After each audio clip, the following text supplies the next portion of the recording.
Hello Motorrad World fans, and sorry for this late paddock talk from Silverstone Friday. As you can hear, my voice is taking a little bit of strain. It's been a very 2 days so far in Silverstone. Rocked up here on the Thursday for the Day of Champions, and then last night, Friday night, hosted the pole position guests, did a talk with Darren Binder, Rory Skinner, John McPhee. Got home late, so you are taking a bit of strain, but the video is eventually coming out. A very interesting day so far days in Silverstone. Day of Champions on Thursday was fantastic. Love the idea. Not many tracks do it where the fans are invited in to join in on a Thursday. Thursday is very much set-up day for the teams, and you have to have luminous gold passes to get in. But with Day of Champions, it was a £30 entry fee, and then you got into the tracks for £65. You got access to the paddock and that for the day, so it was very busy on Thursday, and the fans got right in the paddock, got to meet and greet their heroes. A lot of pictures and a lot of stuff taken. As I got into the paddock on Thursday, I saw Brad. He just got off the track cycling, and he came straight to me and said, "What the F is going on here? There's so many people in the paddock." And I explained to him the Day of Champions. So very good initiative. I really like it. It really does give those die-hard fans, a little bit of access to the paddock to see the trucks and the riders and stuff. So that was a really good day. And then they had the Day of Champions auction on the main stage. Very lucky we had VIP guests to go backstage, so got to hang out with all the riders there and really get a good look and feel of that. So a really great day. It was my first ever Day of Champions at Silverstone, first ever time at Silverstone, and it's been fantastic so far. Really enjoyed that day. And then heading into Friday, some big talking points.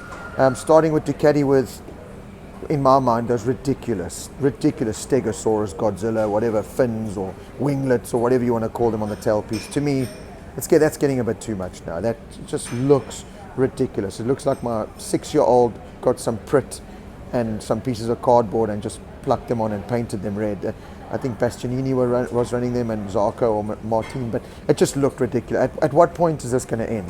We spoke about it with Simon Crayfire in the live chat that we did with him a couple of weeks ago. Where does it end? I think that's taking it too far. It looks ridiculous.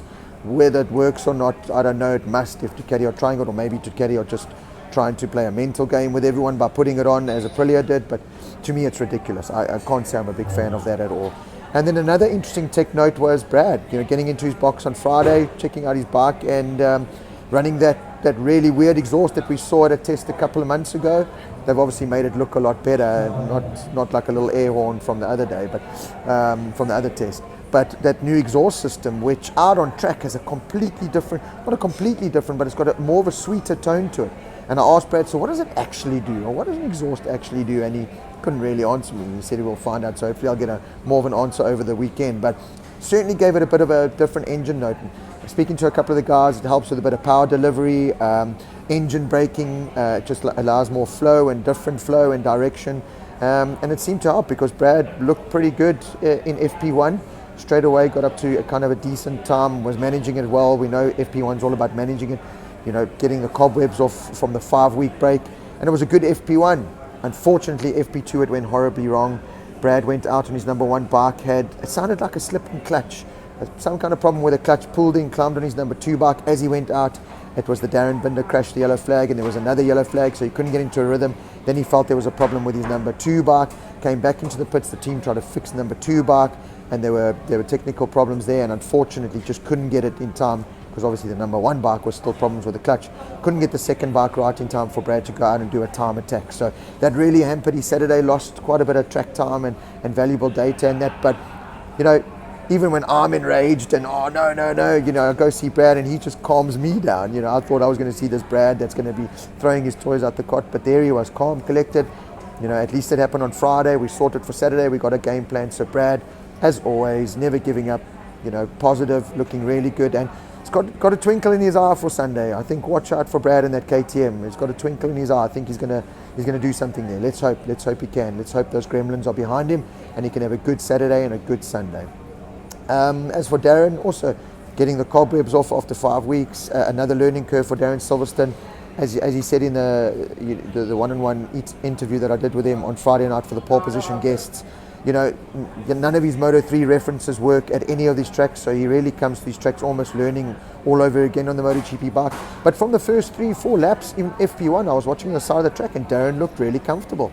I think it's a kind of track with a fast-flowing nature of it. I think he's going to do well.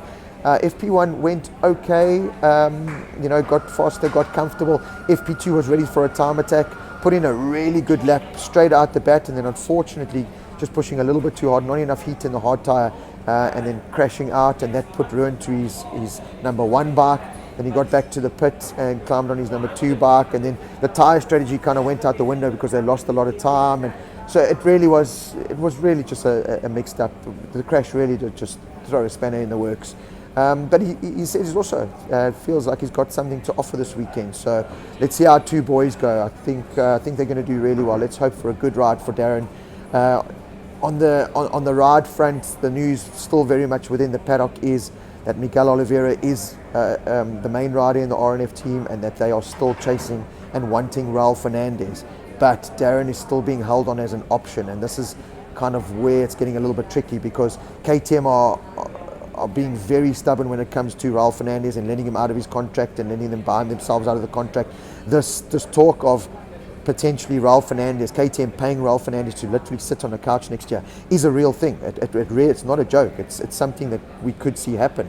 And you can see with the Pole Espargaro going back to Tech 3, that kind of announcement is being delayed as well, because it's all just revolving around what happens with Raul Fernandez. He wants to leave, RNF wanting to come, but there's this bashing heads with KTM about the contract and stuff. So we're going to have to wait and see that. The downside for Darren is, while he's holding on because he wants to hold on from MotoGP ride, there's potential good Moto2 rides that could be losing out on. So it's a tough one. I know Darren and his management said they want to try and have this all resolved potentially, hopefully by this weekend or next weekend in Austria. So let's wait and see. It's a time game now, but certainly Raul Fernandez is still very much on the lips as the second rider in the RNF Aprilia team ahead of Darren. But let's hope Darren goes out there, smokes him again this weekend, and puts himself in the running once again. Fully deserves it. But let's see. This is all just paddock rumor for now. That's the kind of vibe that's going on here in the paddock, and the rumors going around. So let's see how that plays out. And then for the rest of the guys, Fabio Quartararo looking really good. Love how he did that long lap penalty about 100 times in FP2, and how fast was he through that long lap penalty. He ain't going to lose a lot of time in that long lap penalty. He's going to lose close on a second, if that. So that long lap penalty, which is ridiculous in my mind. Anyway, we've spoken about this before. But yeah, I don't think it's going to hamper Fabio too much. It could throw a spanner in the works on how he comes back on, and maybe mentally playing with him and that. But the way he was going through that long lap penalty on Friday was really, really impressive. So Fabio looks like he's got the pace. He was the man that won last year. Yamaha's working so well. Watching him on the side of the track, he's just so smooth. He's just so in control. Him and that motorbike are just at one with each other. It really is this fast-flowing, beautiful to watch. Fabio Quartararo on the bike. And then Maverick's looking really good on the Aprilia. I spoke to him as well, and he looks like a rider reborn. He looks so happy. He invites people in now. He just looks like this new Maverick Vinales, and we know a happy Maverick Vinales is a stupid fast Maverick Vinales. So watch out for Maverick on that Aprilia. Aleix Espargaro is coming on the Aprilia. The Suzukis are doing well. It was great to see Jean Mir up. He's looking a bit more sprightly. So this 5-week break really has given some of the riders the energy and the reboost that they've needed. So they've come in, you can see it's like the start of the season all over again in the paddock with some of these riders. The way their demeanor is, how they're looking, how happy they're looking. So I think it's going to be a great race weekend. I really, really do think it's going to be a fantastic race weekend. And I'm really excited. I think it's going to play out very exciting. Pecco Bagnaia struggling. It's not one of his best tracks. We know that. I mean, he got destroyed here last year, 16th or something last year. Jack Miller's had a couple of crashes. Pecco's had a crash. Zarco looks like he's again, the top Ducati contender, although he also had a crash. Martin's there. Miguel Oliveira had a good run on the KTM. So there's a lot going on. Silverstone always throws up a couple of surprises, and I think we're going to get more this race weekend. As for the Friday night dinner that I did with Pole Position guests, it was awesome. As I said, hanging out with Darren Binder, got to hang out with John McPhee and Rory Skinner, the British Superbike rider that's doing a wild card in Moto2. Got to sit at a table right next to him and try and understand his Scottish accent with his family. But fantastic. What an amazing young man, and his whole family. Hearing the story of how they got here. Also hung out with Danny Webb, who I know quite well. Got to spend some time with him at Lamar World Endurance earlier this year with Sheridan. And yeah, it was just a brilliant night. So big thank you to everyone that came there.